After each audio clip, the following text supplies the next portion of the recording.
They're businessmen, aren't they? They're rather wealthy people. Some of them are businessmen, but I think there are a broader representative group than that. They do include writers and artists, also include somebody like Amar Hamzawi, a respected commentator and analyst for Carnegie. So there are a number of, there's a cross-section of 17, 18 men there. And are they all people who've been crying for change for some time? I think they come from different shades of opinion. I'm not sure if you could go through all of them as having a track record in crying for change year, 2, 3 years ago. But I think they are people who feel that the time has come to lend their hand in an independent way in an orderly transition. Salman, for now, thanks very much indeed. Do stay with us. An hour ago, I asked you to go off and have a close look at those things, but on this occasion, I'd like you to stay where you are. Sure. And as I'm looking at one of my monitors here, I can see that state television is still actually running those pictures of the meeting. We're seeing, well, this is interesting, you know, people being able to buy the things that they need for everyday life. On the left of the screen, oranges, vegetables. And on the right-hand side, the Vice President meeting with members of various opposition groups, wise men, as characterized by Salman Sheikh, a cross-section of Egyptian society, from businessmen to artists, to musicians, to thinkers, all of them sitting in government offices, along with the Muslim Brotherhood, a banned group for more than 50 years in Egypt. And the impression one gets from looking at those pictures is that state television would like everybody to think that the scenes are not chaotic, that Egypt is quiet once again. Also been described as rather festive in this Tahrir Square, that's Liberation Square, by a number of people we've spoken to. And one of our correspondents is there, taking a look at how the country, if you like, is trying to get back to normal. Tell us about the crowd down there. Well, the crowds down there seem to never lose energy. The square at the moment is completely packed. Obviously, the message being all the time the same one: leave, leave, you're invalid, addressing themselves to President Hosni Mubarak.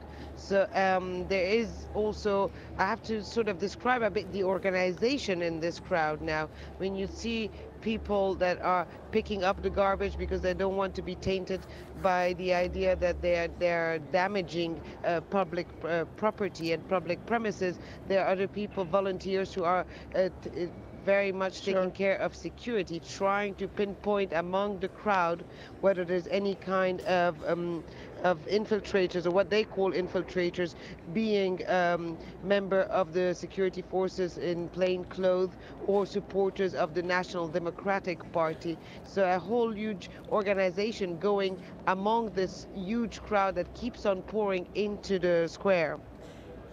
We were talking to somebody a short while ago who'd been down in the square and who said there were a number of groups now trying to form a committee, if you like, of 10 to 20 people who would represent the views of those in the square. In other words, there was a bit more organization coming together. Have you noticed that? Yes, well, I've been speaking to some of the organizers over the last 48 hours, and they were very, very well aware that they need to take this to the next step, and they need to organize themselves. Well, the crowds down there seem to never lose energy. The square at the moment is completely packed. Obviously, all the time the same one: leave, leave, you're invalid, addressing themselves to President Hosni Mubarak. So there is also, I have to sort of describe a bit the organization in this crowd now. When you see people that are picking up the garbage because they don't want to be tainted by the idea that they're damaging public property and public premises. There are other people, volunteers, who are very much taking care of security, trying to pinpoint among the crowd whether there's any kind of infiltrators, or what they call infiltrators, being member of the security forces in plain clothes or supporters of the National Democratic Party. So a whole huge organization going among this huge crowd that keeps on pouring into the square. If we bring up the pictures of the meeting between Omar Suleiman, the vice president, this is still what we're seeing on Egyptian state television. Time and again, they're rolling these pictures, those that you see on the right, of a number of people, opposition leaders, wise men as they're called, meeting with the vice president. I'm going to ask you whether you've heard the suggestion, and it hasn't been announced in any way officially, that there may be some kind of concessions being made for the foreign media, who, many of whom, ourselves included, have found it extremely difficult to cover events there. A place to go to make complaints, and perhaps some other concessions too.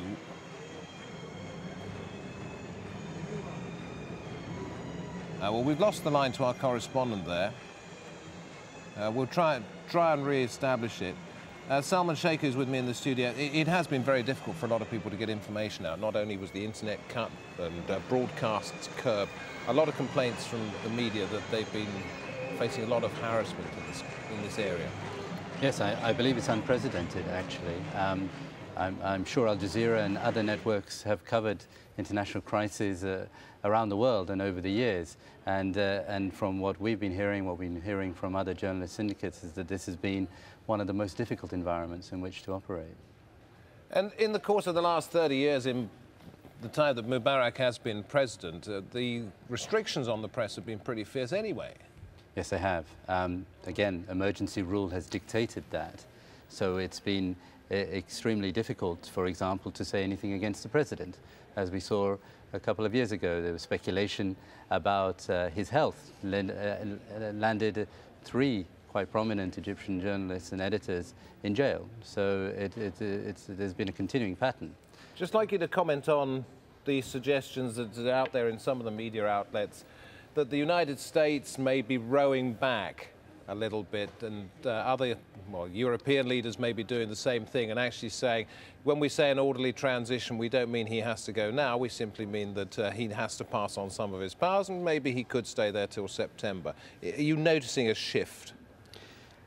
I think the comment to make there is, in which direction have they been rowing? There has been some rowing in the direction of moving away from the Mubarak regime. Even Mubarak himself, at the start of the week, we heard President Obama very authoritatively talking about the need, and compellingly about an immediate transition, which linked that. But then, yes, we've had maybe a coming together of minds in Brussels and Munich, whereby which perhaps they feel that Mubarak can still be part of that. I think a lot of it depends, to be honest with you, on the momentum on the streets, and they're also having to respond to that. Well, there were many people who said the momentum was actually sort of being lost, but take a look at the pictures today, and the Muslims and the Coptic Christians praying side by side for those who've lost their lives really show that there is a feeling of brotherhood and sisterhood there on the streets of Cairo that actually shows no sign physically or politically or socially of going away at the moment. Pretty peaceful there, but as we know, it's been very different on a number of occasions. They were praying for those who've died. It's been called the Day of Martyrs officially. The Egyptian authorities say slightly more than 10 people have lost their lives, although there are others who say it is closer to 300.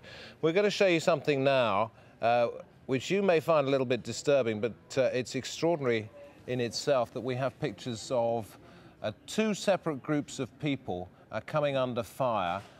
Don't watch if you would be disturbed by that, but we've got these pictures now of fighting in central Cairo last Wednesday night, and also in Alexandria a little bit earlier than that. Here's Alan Fisher. This is central Cairo on Wednesday night. After a day of running battles between pro and anti-Mubarak supporters, the 2 sides face off again on a bridge near Liberation Square. Gunshots can be clearly heard. Rocks and petrol bombs are thrown.